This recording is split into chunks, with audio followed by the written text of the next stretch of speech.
Welcome to a little bit of a different review and top 10 for me.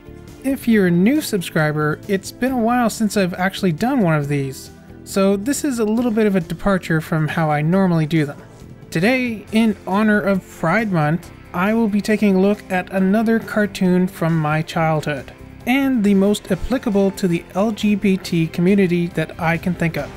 This is Cybersix, an amazing, beautiful, short-lived series that many Canadians fondly remember. And yes, like Beast Wars, this was another Canadian production. In fact, some Transformers fans might even hear some familiar Canadian voices. First off, we have Michael Dobson. He plays Lucas in this series, a science teacher and colleague slash friend slash love interest slash reverse damsel to the show's main titular character. Who are you? What's your name? Wait. Will I see you again? Transformers fans will remember Michael best as the voice of Starscream in Transformers Armada, Energon, and Cybertron. This could be some kind of trap. Well, what do we have here? A little boy like you shouldn't be playing in a dangerous place like this. How do you like me now? He was also the original voice of Nappa in the ocean dub of Dragon Ball Z, or should I say Zed. Vegeta, what does the scouter say about his power level? It's over 9,000! What, 9,000? There's no way that can be right! There's also Terry Klassen, who plays Von Richter, the evil former Nazi scientist who created Cybersix, as well as all the monsters that she fights throughout the series. My newest creation, my Terra.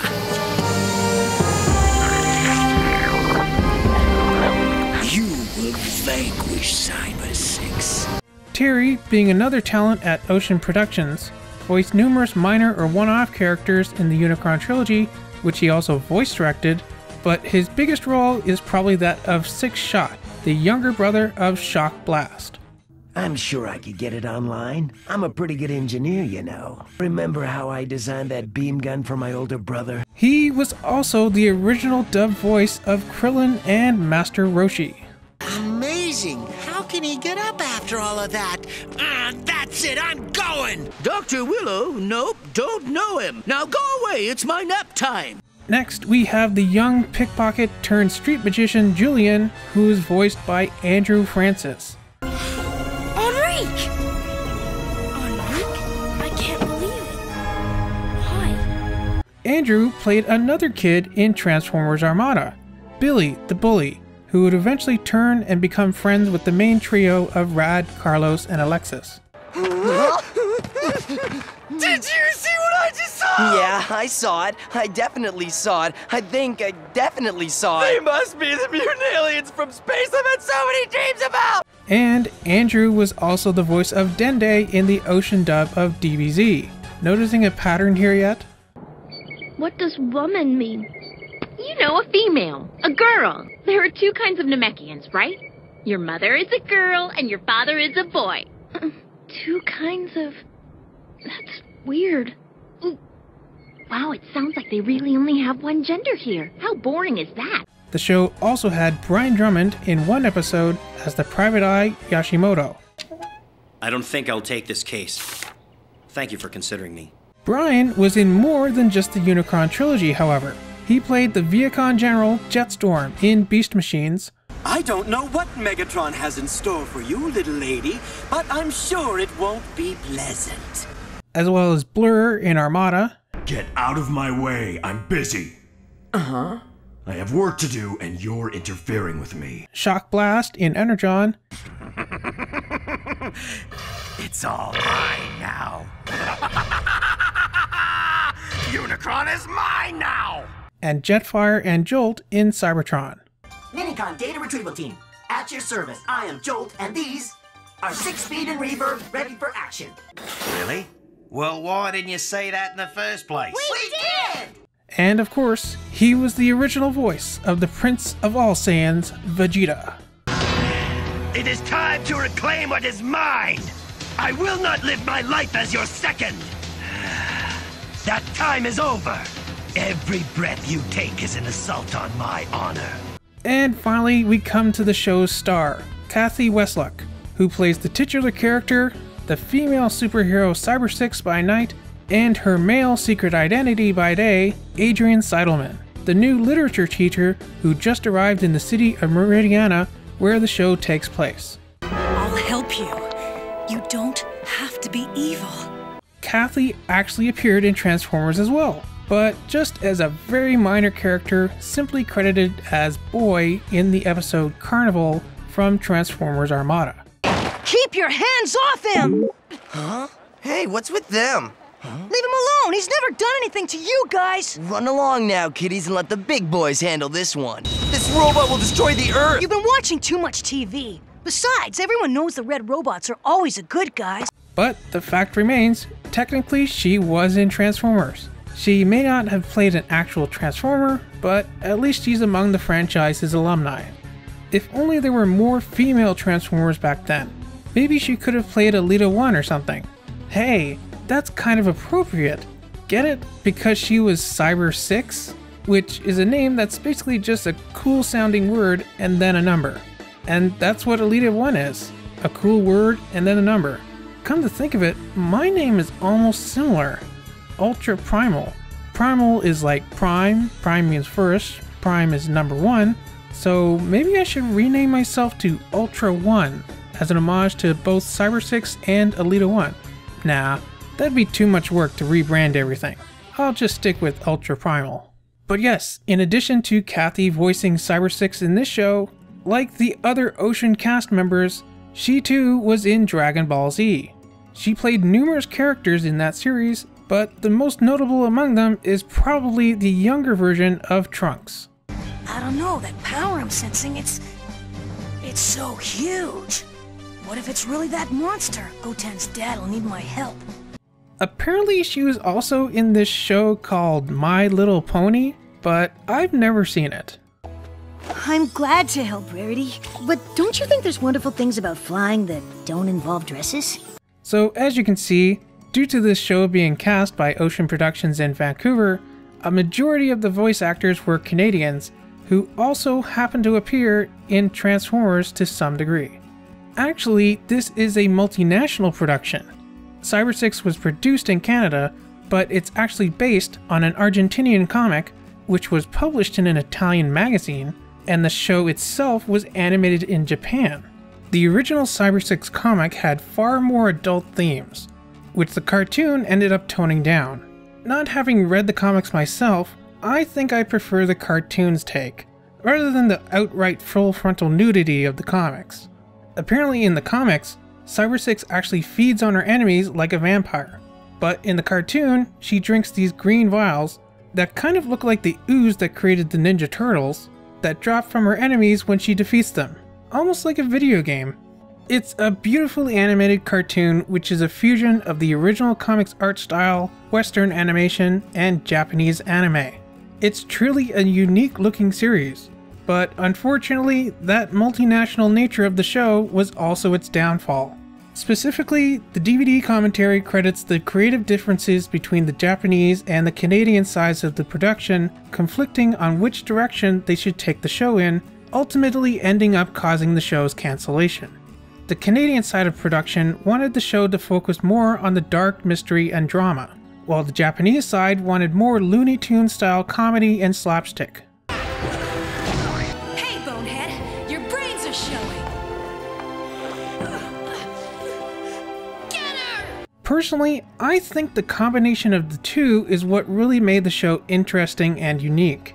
But disappointingly, the arguing over creative decisions, as well as how expensive the show was to produce, ended up causing the show to be cancelled after its first and only season, even though it was originally greenlit for 2 seasons, which would have brought the show's episode count up to 26 instead of the 13 that we got.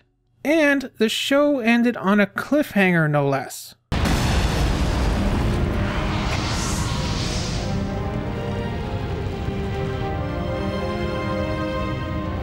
But back to my reason for doing this series specifically for Pride Month. You see, as a child, I had always thought that the titular character, Cybersix herself, was transgender. If you haven't watched Cybersix, first off, I'd suggest pausing this video now and watching it for yourself. You can find most, if not the whole show on Dailymotion. It's definitely worth a watch yourself. Then come back for the rest of the review here because I am going to be spoiling things. Okay, all caught up? Good. So in this show, Cybersix goes out as her female superhero self to fight bad guys at night. But during the day, she poses as a male literature teacher named Adrian Seidelman. When I was a kid, I always thought that she physically transformed from male to female, female to male, kind of like how the Hulk transforms from Bruce Banner to the Hulk and back again. I think maybe this scene contributed to this belief, because she does seem to be in some pain, but looking at it again all these years later, I think it's more of an emotional pain rather than a physical pain. Then again, at no point in the series do they ever actually state what Cybersix's original gender was. Nor do they explicitly talk about her gender transformation, whether she actually does physically transform, or if she's simply cross-dressing as a male. The show was very vague about its meta story, never really diving deep into Cybersix's backstory. Either way, Cybersix was probably the gayest show, or at least the most transgender show, that I ever watched as a kid. And I love it. So in lieu of counting down the top 10 episodes of the series, when the series only had 13 episodes, so I'd basically be leaving out the 3 worst episodes, instead I will be counting down the top 10 things about Cybersix that make her a transgender character. Number 10. What do you mean there's no number 10? I couldn't come up with 10 things? Well then how many do I have? Only 5? Okay, I guess we're gonna have to cut this top 10 in half, just like how they cut the series in half from 26 episodes to just 13. Okay, so here are my top 5 things about Cybersix that make her a transgender character. Number 5. Now, as previously mentioned, during the entire run of the show, Cybersix lives as her male alter ego, Adrian Seidelman. She works as Adrian, she goes shopping as Adrian, and from what we see, she spends most of her free time hanging out with her friend Lucas as Adrian. So there's obviously a very clear transgender choice to her character from the start. She could live as a woman full time, but chooses to have a male secret identity instead. After all, what is preventing Cybersix from having a female secret identity? You don't see Superman dressing up as a woman for his secret identity, do you? Now that I think about it, what would his female name be? Claire Kent? But anyways, despite her superhero identity being female, she chooses to live her normal life as a male. Sounds transgender to me. Number 4. From the first episode, we are introduced to these goons. They're actually referred to in the show as fixed ideas. Yeah, as you'll learn, some of the names for some of these characters are either weird or don't make much sense. Maybe they made more sense than the original Spanish of the comic. But I think they're called fixed ideas because they're just stupid grunts. They have limited intelligence and programming, but they're big and strong. Their only function is to be muscle, thus the name. So we see these kind of typical generic goons from the very start of the show. But in the second episode, we are introduced to another version of them, a female presenting version in a French maid outfit. They're still as large and muscular as their more common male counterparts, but aside from the face and head being more or less the same, these are completely feminized versions of the standard male fixed ideas. We even hear one of them speak, and she does have a female voice. But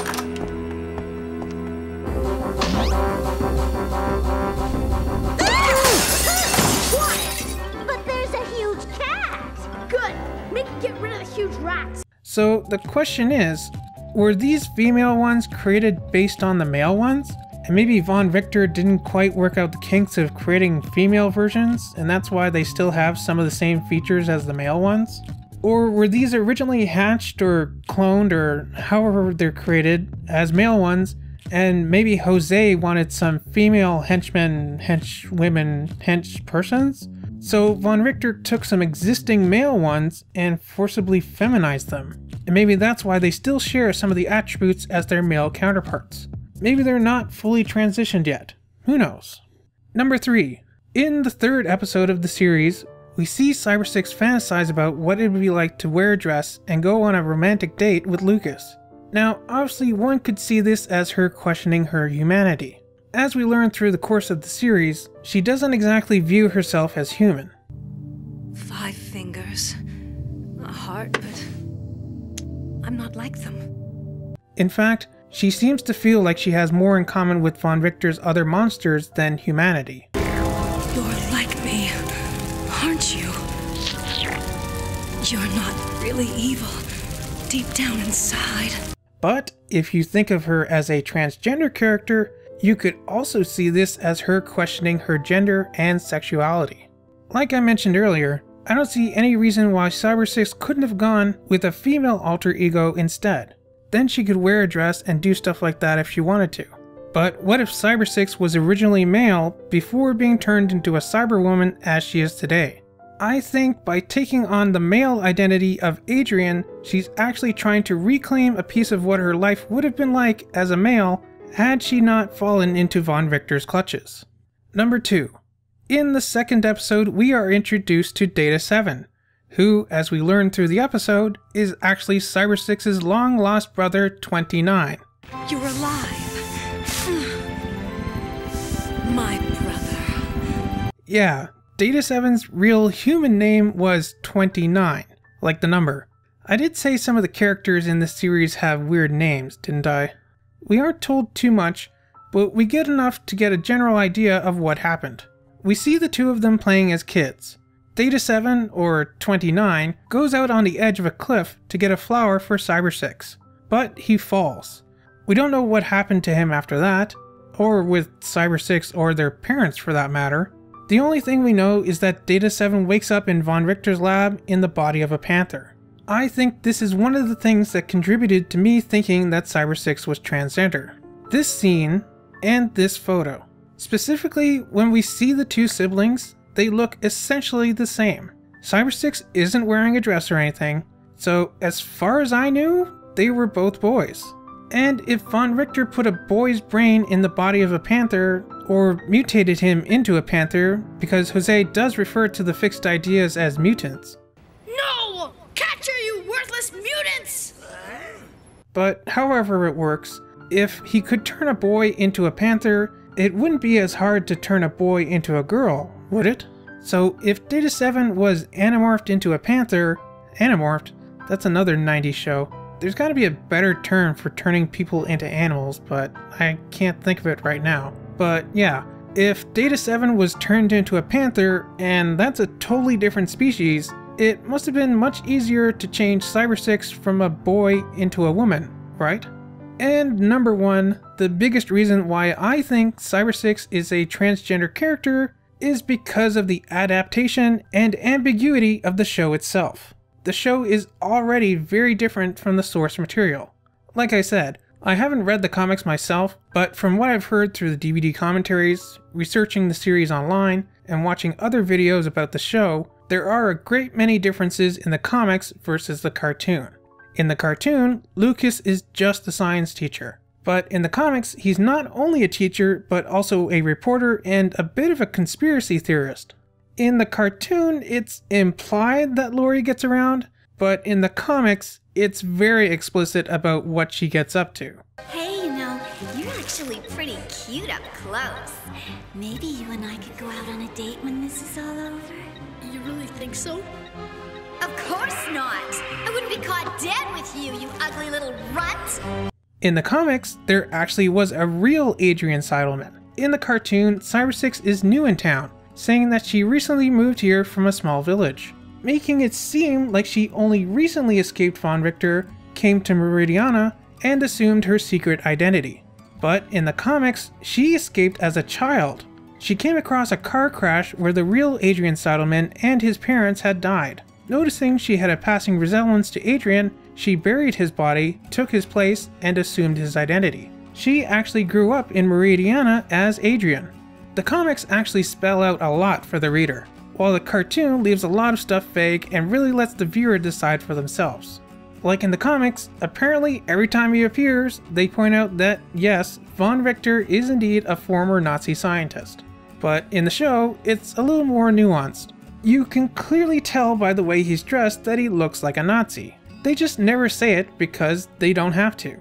Heck, it's practically in the name. In the show, it's pronounced von Richter, like Richter scale, but it's actually spelled with an E, which should sound more like von Richter. You know, as in the Nazis' 1,000-year Reich. And this is emphasized by the way his son, Jose, goose-steps around too, who, by the way, is dressed like a Hitler Youth. In fact, I always thought that Jose was actually a clone of Hitler himself. It would fit with von Richter's whole former Nazi scientist hiding out in Argentina thing, a belief that others who have watched the show share.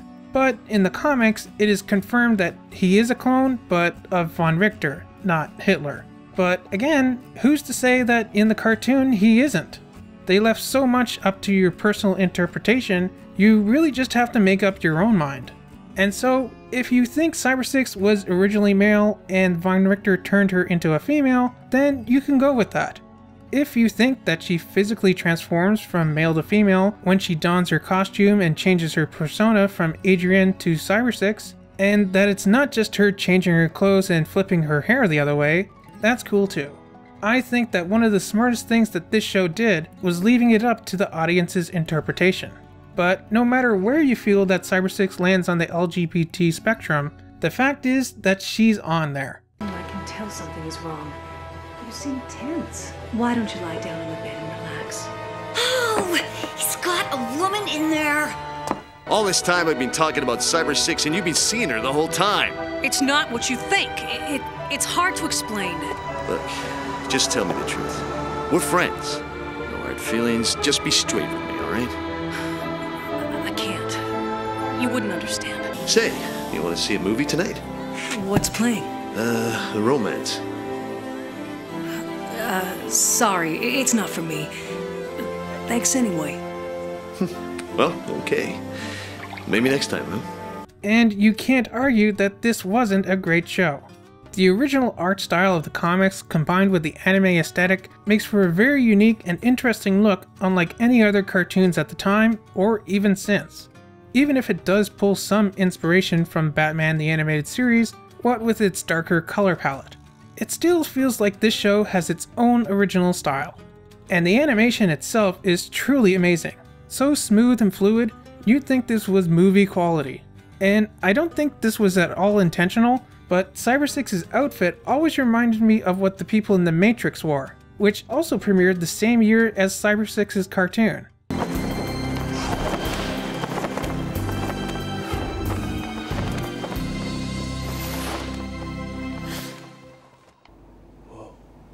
So this show feels very 1999 in every possible good way imaginable. Plus the amazing work done by the voice cast, the music, and the sound design. Honestly, you could just listen to the show and still get a lot out of it. This was such a great show, and I'm disappointed that we never got a second season. My only hope is that maybe someday Netflix will buy the rights and continue the show. But that'll do it for me, and this review and top 10, or I guess I mean a review in top 5. If you've never seen this show before and still sat through this video, I hope I've sparked your interest in it. Go give it a watch, you won't regret it. And if you have seen Cybersix before, let me know what your memories of the show are. Did you come to the same conclusions that I did about Cybersix's gender transformation? As always, let me know down in the comments. Remember to like, subscribe, ring the bell, and all that fun stuff. And I'll see you here next time.